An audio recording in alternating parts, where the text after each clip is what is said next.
News 18 বাংলার ডিজিটালে আপনাদের স্বাগত। আপনাদের সঙ্গে রয়েছি আমি অনিন্দিতা। লাল গ্রহে কি প্রাণের অস্তিত্ব ছিল? পৃথিবীর এই পড়শি গ্রহকে নিয়ে বিজ্ঞানীদের কৌতূহলের শেষ নেই। 1970 সালে নাসার তোলা ছবিতে মঙ্গল গ্রহে জলের অস্তিত্বের প্রমাণ পাওয়া যায়।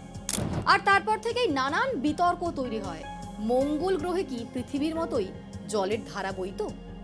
তারপর সময় গড়িয়েছে, লাল গ্রহ নিয়ে প্রচুর গবেষণা হয়েছে। অনেক তথ্য প্রমাণ অনুযায়ী এটা স্পষ্ট যে আমাদের পড়শি গ্রহে একসময় জল ছিল। বিভিন্ন ছবিতে জলের দাগ দেখে মনে করা হচ্ছে শুধু জল নয়, মঙ্গলে আস্ত একটা সমুদ্রও ছিল। প্রায় 360 কোটি বছর আগে মঙ্গল গ্রহের অর্ধেকটাই নাকি জলে ঢাকা ছিল।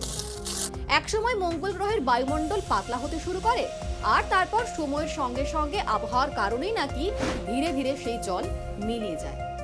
আর সেই বিতর্কই উস্কে দিয়েছে এক নতুন গবেষণা। চীনের গুয়াংজু বিশ্ববিদ্যালয়ের নেতৃত্বে চীনা ও আমেরিকান বিজ্ঞানীদের একটি দল এই গবেষণা চালায়। তারা দাবি করছেন যে মঙ্গল গ্রহের সমুদ্র সৈকতের অবশিষ্টাংশ খুঁজে পেয়েছেন তারা, কারণ বেশ কিছু শিলার ছবি তারা তুলতে পেরেছেন যেখানে পলি মাটির অস্তিত্ব স্পষ্ট। সমুদ্রের জলের ঢেউয়ের কারণেই এই পলি মাটি জমে বলেই মনে করছেন তারা। তাই জল ভরা মঙ্গলে প্রাণের জন্ম হয়েছিল কিনা এখন সেই বিষয়টাই ভাবাচ্ছে বিজ্ঞানীদের।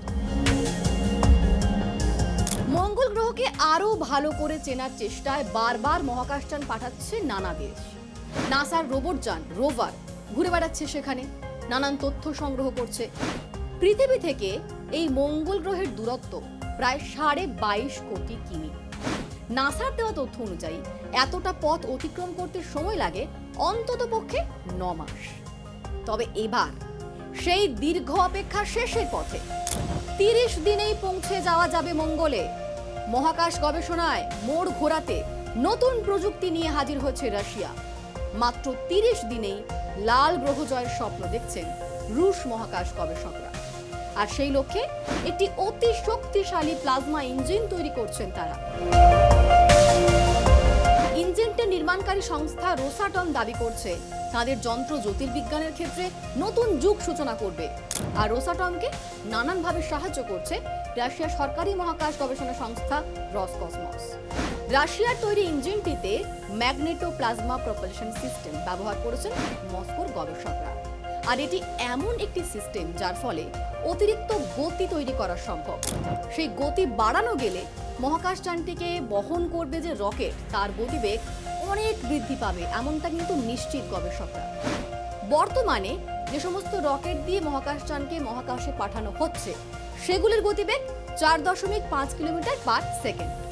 আর রোসাটম বলছে তাদের ইঞ্জিনের সাহায্যে সেকেন্ডে 100 কিলোমিটার বেগে ছুটবে মহাকাশযান, অর্থাৎ ঘন্টায় গতিবেগ দাঁড়াবে 3.6 লক্ষ কিমি।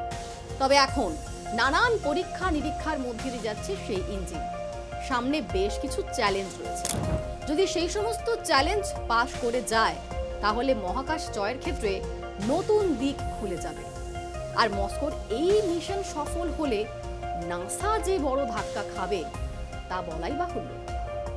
এই ভিডিওটি আপনাদের কেমন লাগলো অবশ্যই কমেন্ট করুন এবং ভালো লাগলে শেয়ার করুন। আর নজর রাখুন নিউজ 18 বাংলার ডিজিটাল।